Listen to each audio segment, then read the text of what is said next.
Hello, I'm Nick Offerman, white male translator for Gaslit Nation.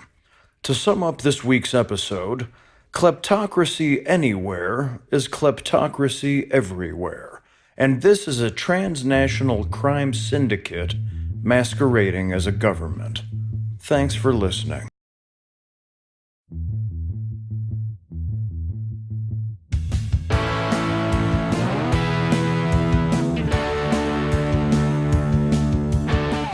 I'm Sarah Kendzior, the author of the best-selling essay collection, The View from Flyover Country, and the upcoming book, Hiding in Plain Sight. I'm Andrea Chalupa, a filmmaker and journalist, and the writer and producer of the upcoming journalistic thriller, Mr. Jones. And this is Gaslit Nation, a podcast covering corruption in the Trump administration and rising autocracy around the world. We are an independent podcast supported by our listeners, and we encourage you to sign up for our Patreon to keep the show going and to get extra episodes and bonus features.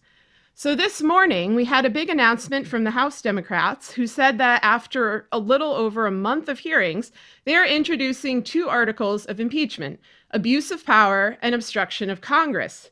We don't know yet what specific offenses will be outlined within these articles, but it's already notable that the House has omitted one of the most anticipated articles, obstruction of justice, the case for which was clearly made by the Mueller report. They are leaving out that article as Russian Foreign Minister Sergei Lavrov visits the White House today. In case you don't recall, Lavrov last visited the White House in May 2017, right after Trump fired James Comey in an act that constituted obstruction of justice. Trump fired Comey because Comey was investigating Trump's relationship with Russia, a fact Trump confessed to on Lester Holt's TV show. Immediately after the firing, Trump proceeded to celebrate with Lavrov and former Ambassador Sergei Kislyak, who was a part of the 2016 election plot and who was also visiting that week. There has never been accountability for that crime. There was never even an attempt to bring accountability for a multitude of other crimes, including abuse of migrants at the border, abuse of the pardon power, and so on, as we have outlined on our many previous shows about impeachment. We have always been frustrated here at Gaslit Nation by the limited scope of the current impeachment hearings and by the refusal to spell out that the 2019 Ukraine shakedown is merely an extension of the 2016 Russian election heist. The Democrats know this, or at least some of them do, like Adam Schiff, who admits that our elections are not safe from foreign interference. He admitted this again today, just as he admitted it in an impassioned speech in March 2019, in which he cried out, "It's not okay," and implored Congress to do something about corruption and conspiracy against the United States and the loss of our constitutional integrity. But Congress did not act. The Democrats dithered while the Trump crime family consolidated power.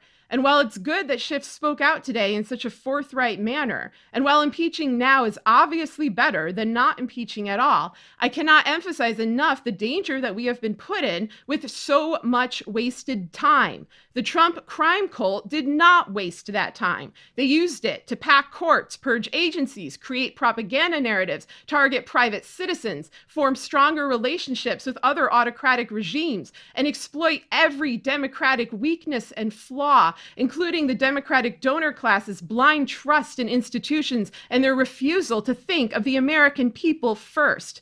This is a very sad day for our country, not just for the damage that has been done, but for how much of it was predictable and therefore somewhat preventable. So those are my thoughts on the early impeachment articles. What are your thoughts, Andrea? I think Nancy Pelosi and the Democrats are doing a great job on impeachment. Are you serious? Actually. How? Yeah, I'm dead serious. How? And I'm here to talk about it. All right, I'm here you to talk go about for it. it.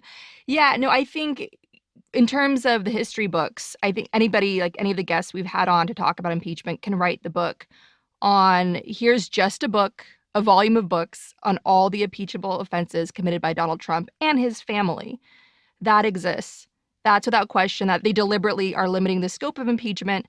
And as I've said before in this show, that's a deliberate strategy because what they're doing is speaking the enemy's language. And the enemy's language, at least historically, including in recent years, including under Obama, the enemy's language was always Republicans were united, overwhelmingly united, with Democrats in their support for Ukraine. In fact, it was even a Republican delegate, I believe, that alerted the press, alerted whoever would listen, that Trump's campaign was meddling with support, watering down support for Ukraine during the Republican convention. So Ukraine has a soft spot. There's a soft spot for Ukraine among conservatives in America. And we live in a deeply conservative country. That's just a fact. Look at the idiots on cable news, all the rich white men who are the mouthpiece being broadcast into American homes, attacking Elizabeth Warren relentlessly, even trusted press, lumping Elizabeth Warren's entire salary over, like, I don't even know how many years or decades as one example, attacking her, trying to make her look establishment and so forth. We are up against a very entrenched, shameless enemy in the form of white patriarchy in America. And one thing that white patriarchy, at least historically, has prided itself on is being a strong, chest-thumping supporter of democracy in Ukraine. So really, I see what Nancy Pelosi is doing as a smart, calculated move that is relying on a tried and true strategy that has advanced civil rights in America, which is speaking the enemy's language. The civil rights movement even did this. Rosa Parks was not the first who fought to keep her seat on a bus. There was a young girl who did the same thing, who ended up becoming pregnant. She was 15 years old, and the civil rights movement calculated and said, we cannot make her the poster child of our movement. But Rosa Parks was a much better poster voice, so to speak, a much more important symbol of the movement than the other person would have been. And that was a calculated move by the civil rights movement. So here, I think Nancy Pelosi and the Democrats are doing a strategic strike, and I think it's working. How is it working if all of the Republicans are just reiterating the propaganda narrative that Ukraine had interfered in the election and that Russia did not, and that they've just been backing up Trump's points? Are you talking about Republican citizens or Republicans who actually hold elected office? Well, Republicans outing themselves, like Ted Cruz basically spouting Kremlin talking points, they just look like bigger and bigger idiots, right? Like they're coming out of the closet and doing what we've been saying all along, that they're part of the crime, that they're complicit in this. And they're being pushed further to the edge of their clownish behavior, and that's great. The optics on that are ridiculous. And then on top of that, you have polls moving in the direction of supporting impeachment. And the more they do, the more ridiculous behavior they do, that's outlandish and trying to, really get in line here with their Kremlin orders or their talking points, the more ridiculous they become. It's really great TV. So if you get to a point in your country where Chuck Todd is finally doing his job on national television by calling you out for being a big Kremlin patsy, that shows that this strategy is working. I'm just not sure, because impeachment is not something that should be decided by poll groups or cable news or focus groups or anything like that. Like, as we've both mentioned multiple times, there are a lot of constitutional violations that this administration has met. And if he's not impeached for them, then that sets a precedent for years to come, assuming we're lucky enough for the Trump crime family to vacate the White House. One thing that concerns me, and I'm curious about your thoughts on this, is that these impeachment articles are announced today as we are seeing openly the administration moving in line with Kremlin actions and Kremlin operatives like Lavrov, who is visited right now. In reality, there doesn't seem to be any concern from the White House about these articles, possibly because they're limited in scope, possibly because they're not digging deep into the roots of this crisis, which is Trump's ties with the Russian mafia, with money laundering, with the issues that were outlined to some extent in the Mueller report. They're basically doing the exact same things that they've done in 2017. They're doing the same things that they've been doing in the lead up to the 2016 election. And it was good that Schiff and others pointed that out, that our elections are in danger. But I'm just not sure strategically what rushing this to such an extent accomplishes, because I'm not quite sure that the American public does grasp the severity of the crisis. I think they certainly were starting to, because of these hearings, because of testimony from people like Fiona Hill, who were able to convince even morons like Chuck Todd, as you mentioned, of That's this propaganda narrative taking hold. That it is a victory. It's very important. And I think the more that they had done that, kind of the better we would be in as a country. Because in the end, this isn't about Trump or Pelosi or about about any of these officials. It's about the American people. It's about us, and it's about citizens being educated about what their government is doing before they go into an election and vote for somebody. And it's about them knowing that the election will have integrity, that it will be free and fair. And there's absolutely no guarantee of that at this time. So I don't know. I think they should have moved much earlier, and it would have always been an uphill battle. That's what happens when a mafia syndicate inhabits the White House. It's not like it would have been easy, but I think it would have been more feasible, and certain obstacles may have been avoided.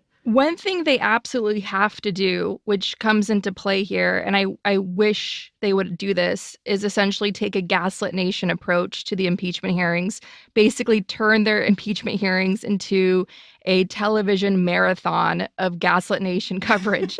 And that is talking about all the factors, all of our weaknesses, all of our corruption that the Kremlin successfully weaponized against us. So use this opportunity of Ukraine to bring in experts and talk about how blood money lobbying works in countries like Ukraine.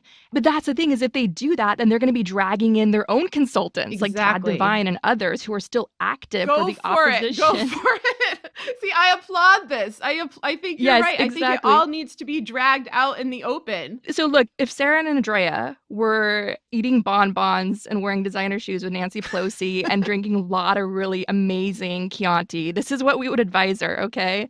And Maureen Dowd can just be a clinker on staring at us through the window, not being invited in, all right? I want to do this wearing the same dress I wear to your baby shower, that like camouflage thing with the sweatshirt. I just want this image in everyone's mind. But anyway, go on. We're now living the high life with the I'll Pelosi's. take a shower that day. Yeah. I'll get, brush my hair. It'll be amazing. All out for San Francisco Nancy.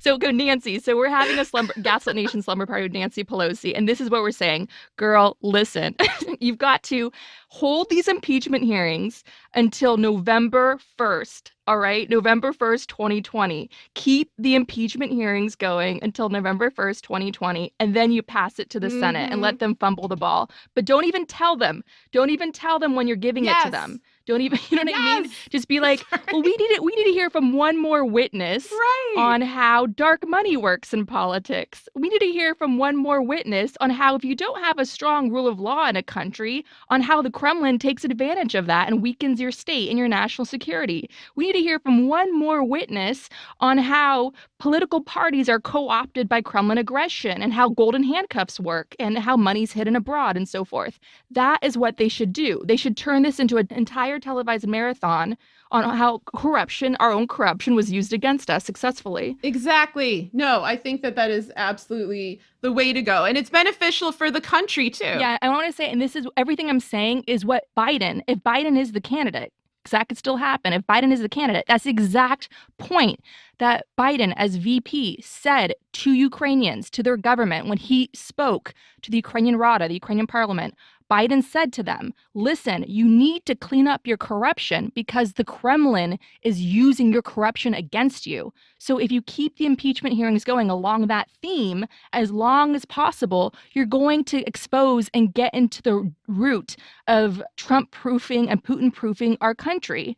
And the reason why Democrats, of course, don't want to do that is because they're benefiting not to the same extent as Republicans, but they are benefiting by that from the same system to an extent. But my point is that things have gone so off the rails in this country. The Trump crime family is leaving an actual casualty count. Countless people, their lives have been destroyed by the Trump family. And just the existential threat of how they're furthering these policies that are just making the climate crisis even worse and so forth. So we need to have a reckoning now as a nation. Every single one of us has to change. So President Trump, President Ivanka Trump can never, ever happen. Hello, fighters of fascism and fans of bras. Today we're talking about Third Love, an online store where we ladies can finally get some kind of support in our era of political peril. Third Love does bras differently. They believe that every woman deserves to feel comfortable and confident every day. Designed with measurements from millions of women, their bra styles are made to fit your life. They have over 80 bra sizes, but know that the only one that matters is yours. Using Third Love's Fit Finder quiz, you can answer a few simple questions questions to find your perfect fit in 60 seconds. Over 15 million women have taken the quiz to date. Third Love also has a team of fit stylists who are available to help via chat or email. Third Love knows there's a perfect bra for everyone. So right now, they're offering my listeners 15% off your first order. Go to thirdlove.com/gaslit now to find your perfect fitting bra and get 15% off your first purchase. That's thirdlove.com/gaslit for 15% off today. What we're putting out there isn't a fringe opinion. This idea that we should continue investigating, continue holding hearings in the House, and not immediately pass these articles to the Senate. John Dean, for example, has said the same thing, because the goal should be transparency. The goal should be rooting out corruption. The goal should be preserving election integrity. It should be delivering the truth, the full truth, to the American public, because they deserve it. You deserve the truth. Don't settle for crumbs. There's this mentality now, because the public has been relentlessly abused by the Trump administration, and to some extent, to a much lesser extent, but still, by the Democrats, who have played down a lot of these atrocities, who have refused to follow through on investigations, who've been apathetic to a lot of human suffering, particularly that of migrant children on the border and other crimes against humanity. People are exhausted. People are battered down. And when that mentality sets in, a lot of bad things happen. You see cults emerge, personality cults. You see savior syndrome emerge, where you're just waiting for someone to swoop in and rescue you. And you also see a mentality of settling for less than you deserve. But don't settle the score. That is what we need to do as a country. All right, you want to talk about Manafort? Yeah, I always want to talk about Manafort. I will sum up briefly what happened yesterday. Big day. So there are certain topics that we always come back to on this show, and one of the main ones is crime machine Paul Manafort, and not just because he is obsessed with Andrea's sister, who is Alexandra Chalupa, for the bro journalists listening to the program. So Manafort is at the heart of the Kremlin's hijacking of American democracy, and we urge you to listen to the earliest Gaslit Nation episodes from 2018, when we discuss our mutual horror back in 2016 that Manafort was selected as Trump's campaign manager. And this is part of what drew Andrea and I together. And so Monday I know it's very, very romantic. Monday was a significant day, because what we have long asserted on Gaslit Nation was confirmed by the new report by the Inspector General for the DOJ, which is that Manafort was under FBI investigation, not only in July 2016, as has been publicly stated, but before he became Trump's campaign manager in the spring of 2016. This is not surprising, as Manafort's dirty deeds date back decades, but it does yet again raise the question of why the FBI allowed a compromised money launderer to run a campaign for Trump, who is himself a mafia and Kremlin associate, thus enabling both of them access to classified intelligence and a road to executive power that puts the very sovereignty of our country in jeopardy. So, Andrea, what are your thoughts on that? All of this was in the public domain. And I just don't understand why the FBI, where was James Comey's press conference on the fact that the FBI was investigating Donald Trump's campaign chairman for money laundering and tax evasion? Why was he going after Hillary Clinton, who smartly had her own private server, because the United States government was getting deeply hacked by authoritarian regimes like China and Russia, which was a major national security breach. So Hillary Clinton was vindicated with her private server, and yet James Comey, with his documented misogyny, called her out on this, and yet refused to inform the American public that a Kremlin operative who was under investigation for money laundering, tax evasion, was managing the campaign of a man that was getting closer and closer to winning the White House. The ridiculous thing is just all of this news that's been coming out since we've launched this show. We are demanding with every episode of Gaslit Nation that there needs to be an investigation of how American intelligence agencies let it get to this point in the first place. Because if you were relying on the American people to save the day at the ballot box in 2016, then why did you not take into account that there was a sweeping psyops campaign being waged against the American people when all of this was going on? You had in the Brexit vote, for instance, Brexit was the warning shot that the Kremlin fired. The Kremlin had 150,000 Twitter accounts driving the Brexit vote, helping tip the scales in that corrupted Brexit vote. Look at what was going on in the US. You had militarized propaganda from Cambridge Analytica. And on top of that, Manafort's partner, Rick Gates, he brought in a PSYOPs organization. This was all going on when American intelligence agencies apparently thought that the American voters would save the day and they didn't have to do anything. They could just succumb to their own misogyny and arrogance, thinking that they could just attack Hillary Clinton relentlessly and try to humiliate her during 2016.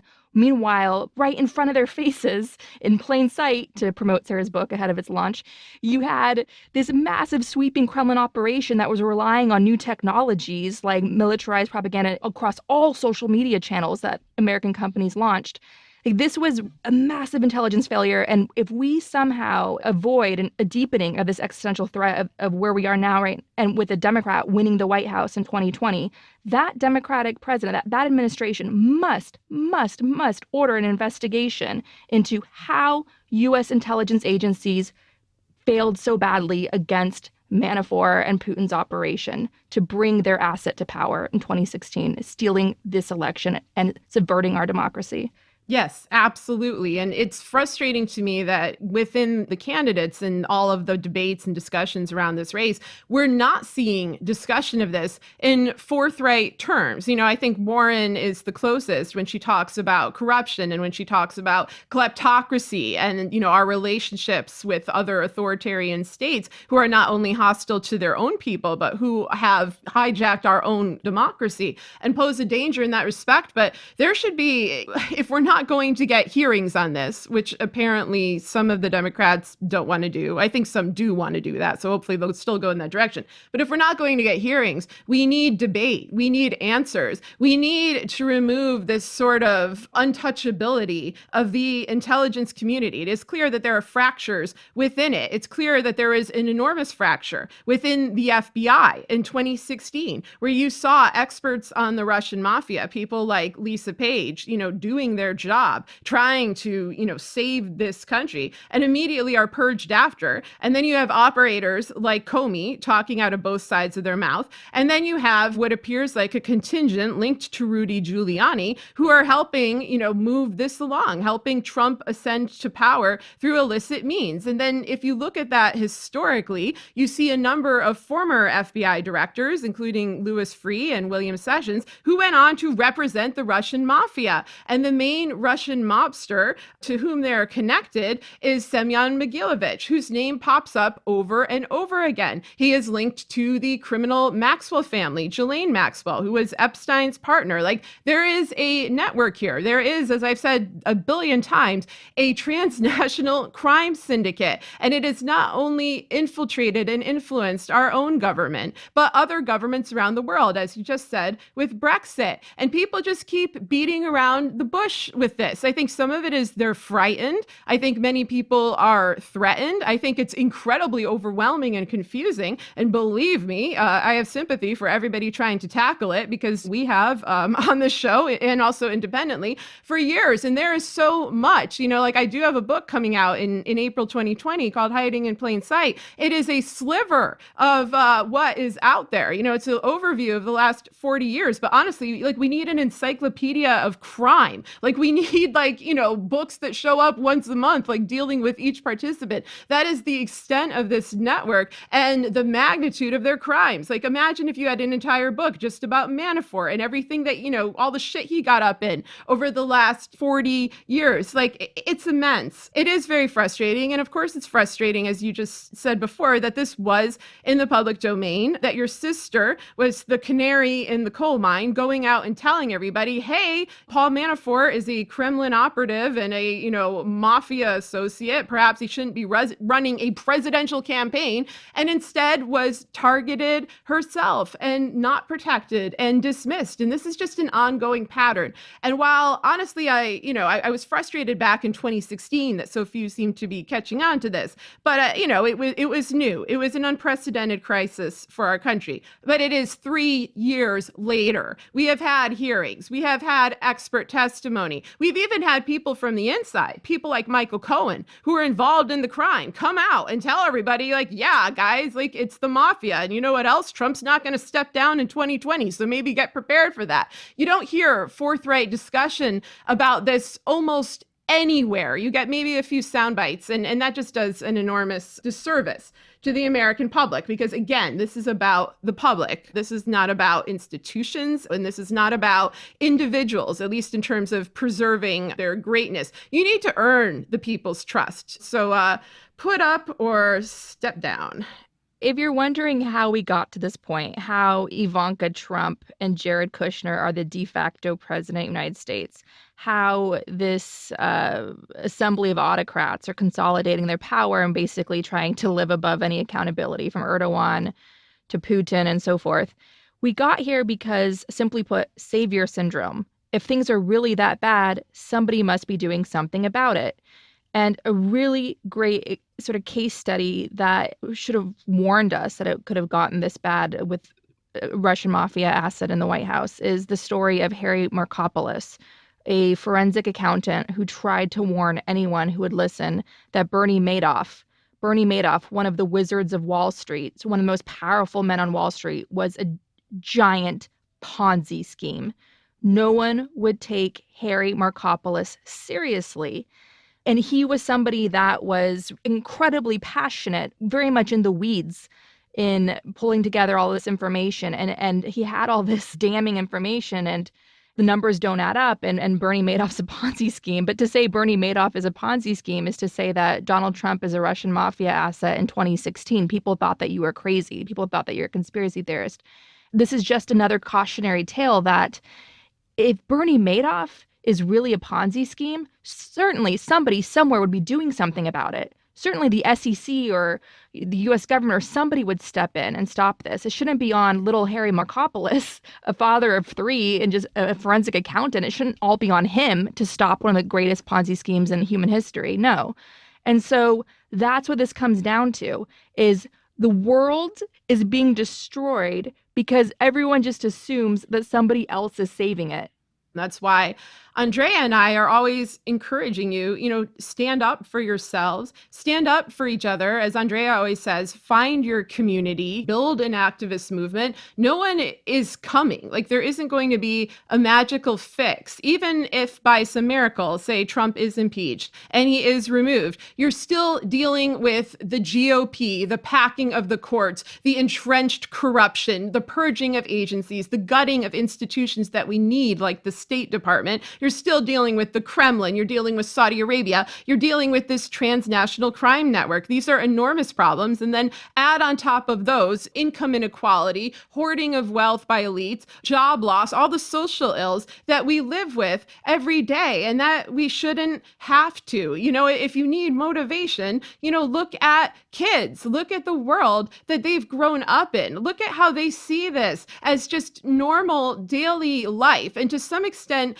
I'm kind of glad that kids don't have this savior syndrome. I'm glad that, when I talk to children, not just mine, I'm not trying to warp my own children, but honestly, when I talk to kids, they see a lot of issues more clearly. They see climate change more clearly, and they see that Trump is a lunatic more clearly. They're not saying he's going to pivot. They're not saying there must be a secret plan. They're like, holy shit, like, that guy is obviously nuts. Like, at the least, he's not in his right mind. And so, my hope for the future, to some degree, lies on people adopting the clarity of mind that you'll find in a child or a teenager who isn't sentimental, who doesn't have false expectations, and who often isn't afraid because they don't know enough to be afraid. But it is our job as adults to protect these kids, to protect the future. The future is an endangered commodity, and it's up to us to try to preserve it. And that's why we bother with this. exist. Like, we don't bother with this show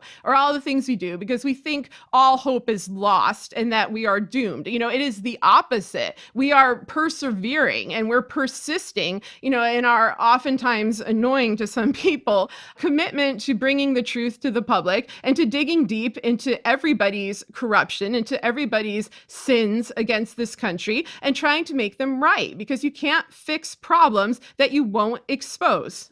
I want to walk through, so in lead up to Christopher Steele and the IG report that just came out, I want to walk through, just to sort of hit home for everybody, the public domain richness of Paul Manafort's crimes that were just out there for anybody to write about, yell about. I just want to walk through just a bit of a timeline. And then we'll go into the big Christopher Steele news and his interesting relationship with Ivanka Trump. So the revolution in Ukraine begins at the end of November in peaceful demonstrations that then turn violent when government riot police start beating up protesters. In early December, I tweeted about Paul Manafort. This is December 2013, my first tweet about Manafort, and that he was advising, he's a Republican operative that was advising Viktor Yanukovych. That's significant because this just underlines that this was in the public domain. And, my sister's being hounded by Republicans relentlessly. They're terrorizing her. They're trying to equate her, as we've always say, that she's some deep state operative. Like, how the hell did she know that Paul Manafort was such a bad guy?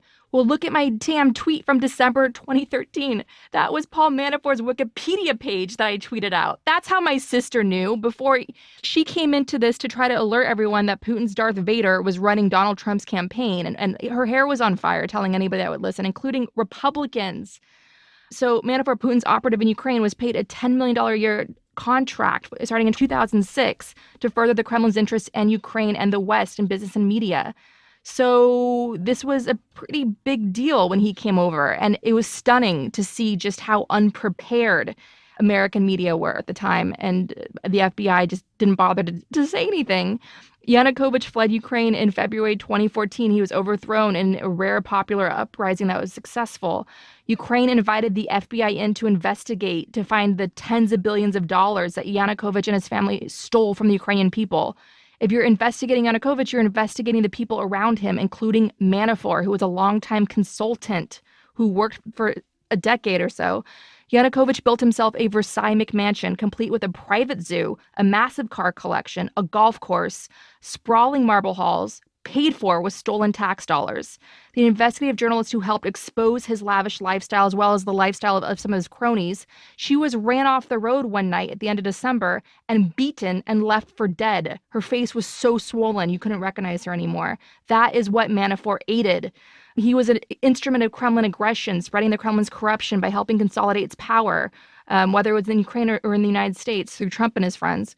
So Manafort also represents the fact that the Kremlin clearly thinks that Russia is allowed to influence the domestic affairs of other countries, but no one else can, only Russia. And if you dare to do that in Russia, for instance, they're going to retaliate. They're now calling any bloggers or journalists that have been paid by companies based abroad as foreign agents.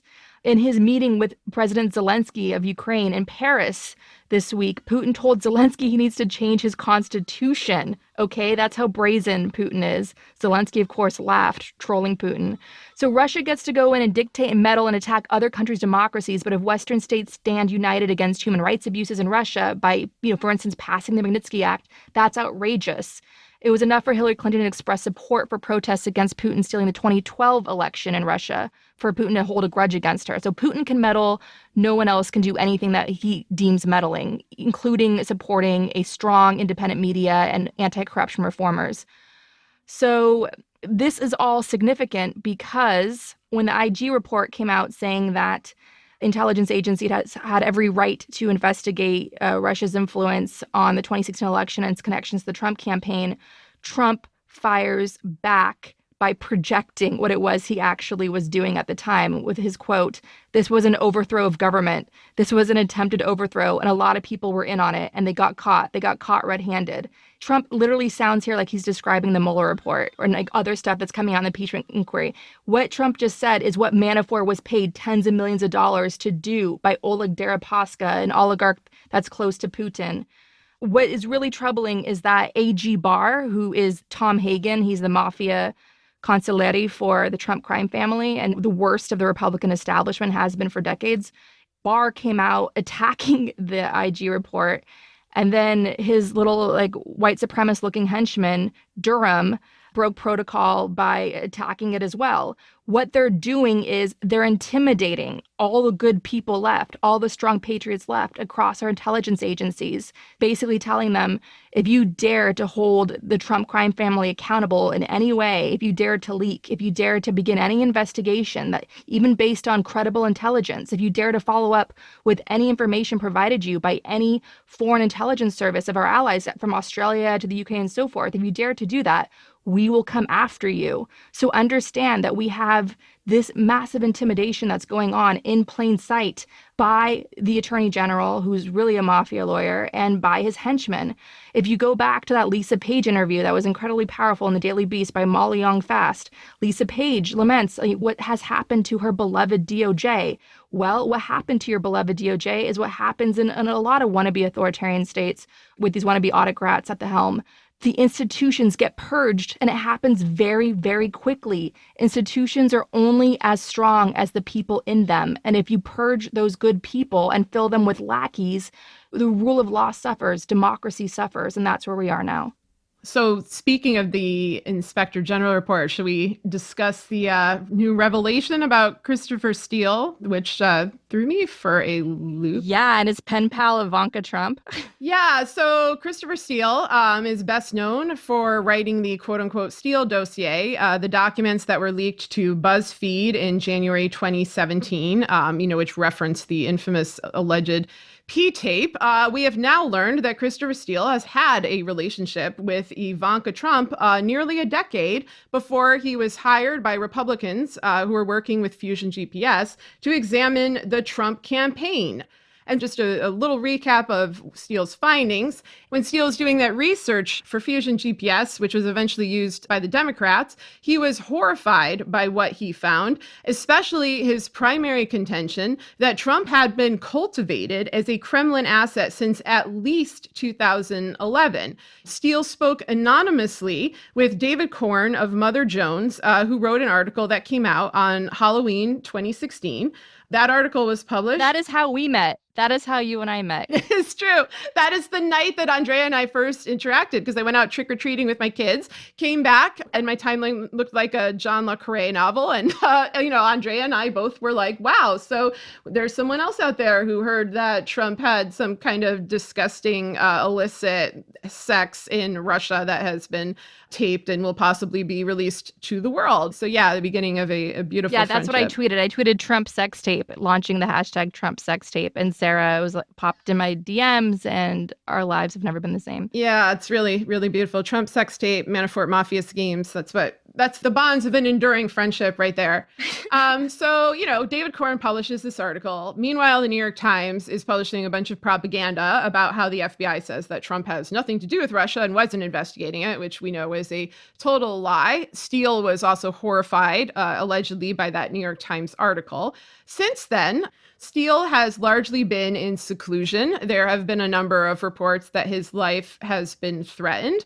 And all that time, the information about his relationship with Ivanka Trump was kept secret. And so here's a summary of what that relationship entailed, according to the Inspector General's report. Quote, Steele called the allegation that he was biased against Trump from the start ridiculous. He stated that if anything, he was favorably disposed toward the Trump family because he began his research because he had visited a family member at Trump Tower and had been friendly with the family member for some years. He described their relationship as, quote, personal, and said that he once gifted a family tartan from Scotland to the family member. And so now we know the family member in question was Ivanka Trump, who had at that time hit up Steele to work with the Trumps on their business interests, aka their mafia activity, which Steele did not do, but the two of them stayed in touch.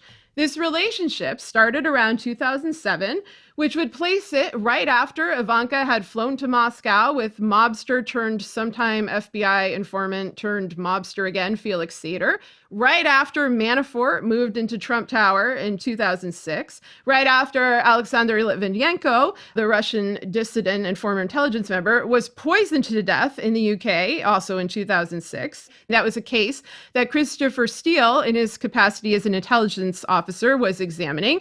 And this was also right when Ivanka and Don Jr. were getting more involved in Trump family real estate money laundering schemes, most notably Trump Tower Soho, for which she and Don Jr. were nearly indicted for felony fraud in 2012 until their family lawyer gave a hefty donation to the campaign of Cy Vance, who was overseeing the case. So that's a lot of information. But I want to know what exactly was going on here. You know, there were a lot of theories out there. The main one that seems plausible to me is that they were each possibly trying to honey trap each other. That if Steele is investigating the KGB, the Russian mafia, their incursion into Western states, the Trump family would be of interest. They were just in the Kremlin. Ivanka was just spinning around in Putin's chair. I mean, that's an actual thing that happened. They were working, with mafia-affiliated actors like Felix Sater. Meanwhile, Ivanka would be interested in Steele. You know, she would be interested in compromising him. Ivanka is not this innocent actor or this sort of sideline character that people like to portray her as. She and Jared have been central to crime family activity from the beginning, and she was trained to continue to carry out this operation. As I've said many times, this is the pattern of kleptocracy, is to put the family into executive power. You put the family in the business, you put the family in office, it keeps the money flowing, and you also use your younger family members, the ones who are more amenable to the media, to gloss over what is a criminal endeavor. At that time, that's what The Apprentice was doing. That is what Ivanka was doing on The Apprentice. She was an assistant with no particular role, much as she's an assistant with no particular role in the White House. And her real role is to gloss over these Trump crime family endeavors. And she's now, I think, failing at that, but it certainly worked back in 2016, 2017. The media blew off this threat. Anyway, what are your thoughts on this relationship? Ivanka Trump, like you said, she's very much involved in this crime family. She's a pillar of it. She's the favorite child, as we know. The end game of this is to make Ivanka Trump the first woman president, using the same coalition of corruption that stole the election originally for her father. So if Donald Trump does step down eventually, I think they're going to pull all the punches out to steal this next one because they need to, so he doesn't get indicted and thrown into prison. And the Kremlin needs to avoid sanctions. So their stakes have never been higher for them. And Lavrov visiting Trump this week is very much a strategy session to that, certainly in that direction, without question, because the impeachment crisis for the Trump crime family is heating up. Public opinion is changing. This is excellent TV. Everybody loves a good crime drama. And that is what, as we always said from the beginning, that's why we need impeachment hearings, because everyone loves a good crime drama. Ivanka Trump, the fact that she's always escaped accountability and she doesn't get the same scrutiny. I mean, she was running the transition team, which Mike Flynn said the Trump transition team told him to reach out to the Russian ambassador. So Mike Flynn gets into criminal liability there, but Ivanka Trump doesn't, even though she's the leader. So there's some weird misogyny at play where Ivanka Trump, being the right kind of woman, right? She has that non-threatening little kitten tone of voice. She wears high heels. She dresses like a Barbie. She basically has trained herself to always appear a certain way, very clearly to win her father's approval and affection. She's always seen as that operator that has her father wrapped around her finger. And she very much lives by the Trump brand. I read somewhere that when her parents were divorcing, Ivanka was really crying or distraught over whether or not that meant she'd have to lose the Trump last name. Like she's her father's daughter. She's all about branding first. I think in one of her ghost written books, there's a line about how perception is stronger than truth. That's how they operate. They're just a house of cards. The Trump brand is built on lies. It's really interesting that she would build this relationship with Christopher Steele, given all the businesses that she was helping the family forge in these post-Soviet states that were ripe with the Russian mafia. And the fact that at the time Steele was actively running the Russia desk in London from MI6, and here was Ivanka Trump cozying up to him, and he was to her. I mean, he gave her quite an intimate gift, a family tartan, which is just a pattern in Scotland that's known to represent the many different well-known clans, families of Scotland. And that is a very clever gift that Christopher Steele gave her, which basically acknowledges that Ivanka Trump treasures her family. The family is a business for her. The family is protection. The family is what helps her evade accountability. Ultimately, these authoritarian regimes like you had in Ukraine, Yanukovych and his cronies, including his sons, they're known as the family in Ukraine, stealing and pillaging taxpayer money. And Putin and his court of oligarchs. So Christopher Steele coming in with this personal gift of a family tartan was very much an acknowledgement of he nailed Ivanka Trump's psychology right then and there, like any good spy. And I think the fact that they didn't end up working together, even though Christopher Steele took his expertise private and they could have worked together, I think Ivanka Trump probably saw that he was too good because they surround themselves by a cesspool of people like Felix Sater and that type. They're comfortable among their own kind. And so Christopher Steele would be like a Boy Scout among them. And so I think ultimately that's why no professional relationship worked out there. Because Ivanka Trump's like, no, you'll probably get me in trouble eventually one day. And he did. He broke protocol. He went from being an informant for the FBI to being frustrated at the FBI for not doing enough or doing really much of anything to stop the Kremlin's patsy from becoming president in 2016, and went and talked to David Corn. And after that, the FBI was very careful in how they worked with him after that. But so I think Christopher Steele's heart was in the right place. And I think like anybody in this horrible saga, I think he was someone that came from this sort of optimistic outlook. He was there at the fall of the Soviet Union when the Berlin Wall fell. Like he was part of that generation. He came up through that with his career, being based in, I believe, Russia at the time, or he's definitely traveling in the post-Soviet states at the time in the years after the collapse of the Soviet Union. And he must have, like so many from that generation, thought, oh, here's our happy Hollywood ending. And we're going to have that reset button in 2009 and things are going to move forward. And no, it doesn't work like that. And so I think he, like so many others in his generation, has had a rude awakening that the fall of the Soviet Union wasn't the end of something. It was the start of an even bigger monster, which is this global nuclearized threat of growing kleptocracy. Yeah, absolutely. I mean, we've discussed this on the show before. The Soviet Union didn't fall per se. It mutated. Aspects of it went into hiding, and the worst qualities of it, a surveillance state, remained, while other qualities of it that had been unable to fully emerge before during the Soviet period, like organized crime, were allowed to flourish because those actors were able to leave the former USSR and go wherever they want. They didn't have to do, for example, what Semyon Mogilevich did. He was from the former Soviet Union, so he got a passport from Israel under the right of return law and exploited that law. And then from Israel went to the West and began setting up organized crime networks there.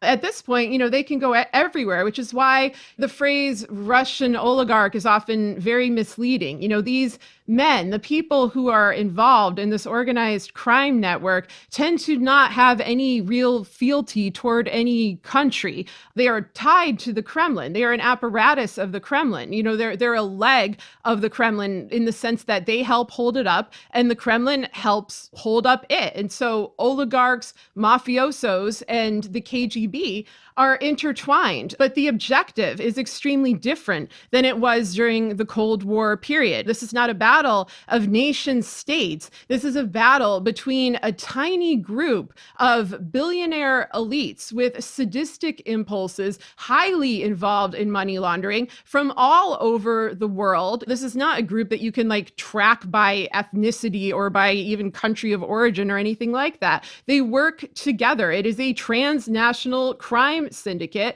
and its victims are everyone else. Its victims are governments, its victims are private citizens, its victims are ordinary people just trying to live their lives. And that is what the West missed when the collapse of the Soviet Union happened. They got very cocky. They assumed they won. They assumed that Russia and other dictatorships from the newly independent states of the former Soviet Union would seek to emulate the West in the same way that, for example, the Baltic states genuinely did. That was not true. Instead, they saw total lawlessness. They saw an opportunity to carry out crime in plain sight and call it hyper-capitalism, call it getting used to a new way of doing things. And they were aided in these endeavors, as you've said, by people like Manafort and by multiple heads of the FBI and by a lot of Western consultants who sought to profit from this chaos and from this corruption themselves. And that's gone on unimpeded. And now it's out in the open. Now we have this question of, well, what exactly are we going to do about it? Which side is going to win? And I think it's revealing that Christopher Steele, who did a lot to bring this to public view, who, as you've noted, went to the press, put aside institutional norms to make this public, to make this threat public, he's in hiding. Someone like Lisa Page is denigrated and was in hiding.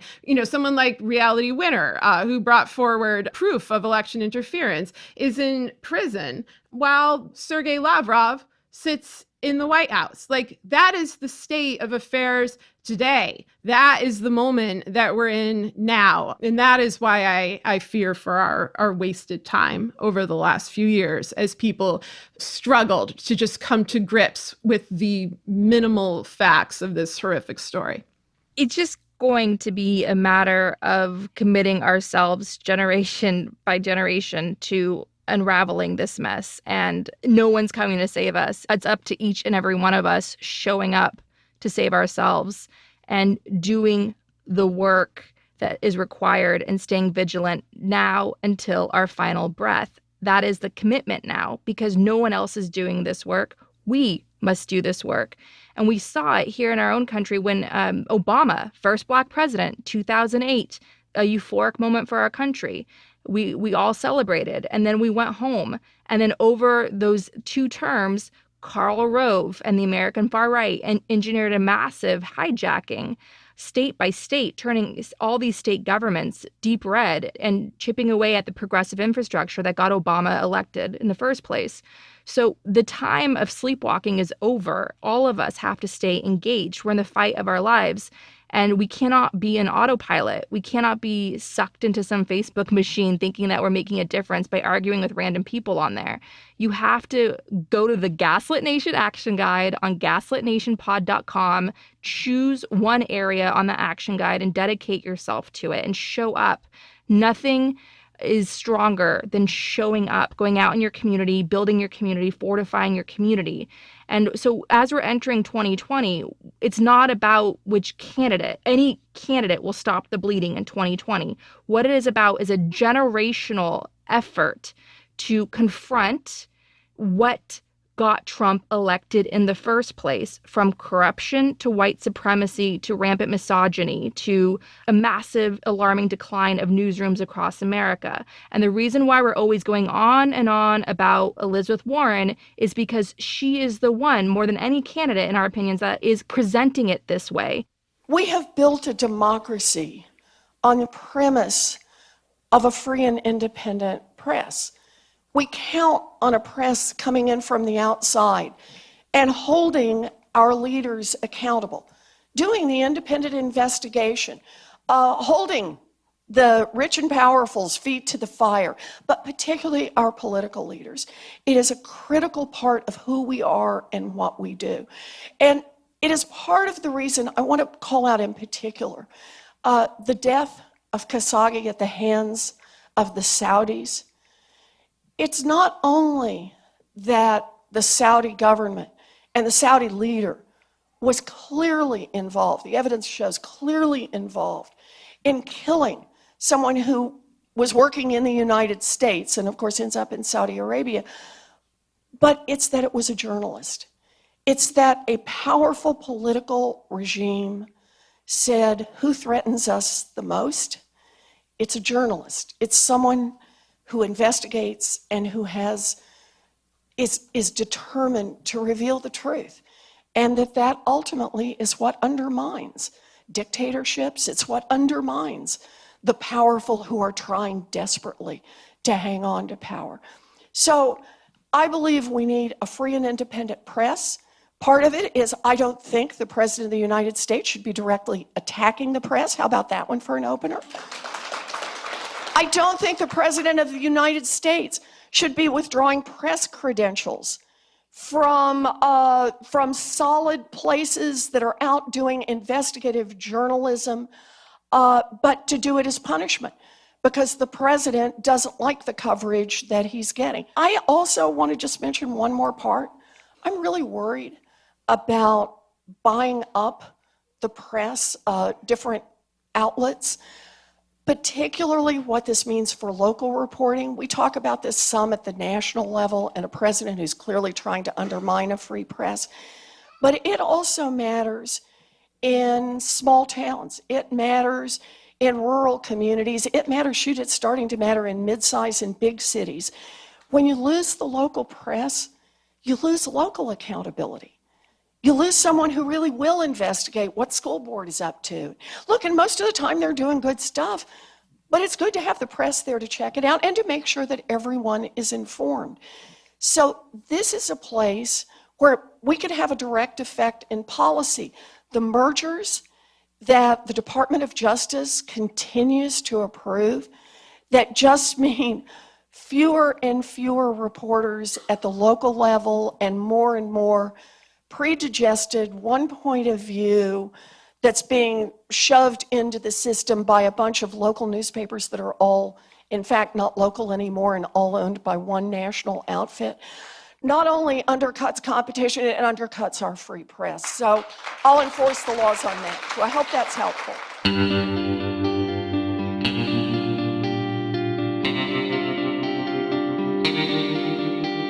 Our discussion continues, and you can get access to that by signing up on our Patreon at the Truth Teller level or higher. We want to encourage our listeners to donate to Raises, a Texas-based nonprofit agency that provides free and low-cost legal services to underserved immigrant children, families, and refugees. They're helping with the crisis facing migrant families at the Texas border and need your support. We also encourage you to donate to help critically endangered orangutans already under pressure from the palm oil industry.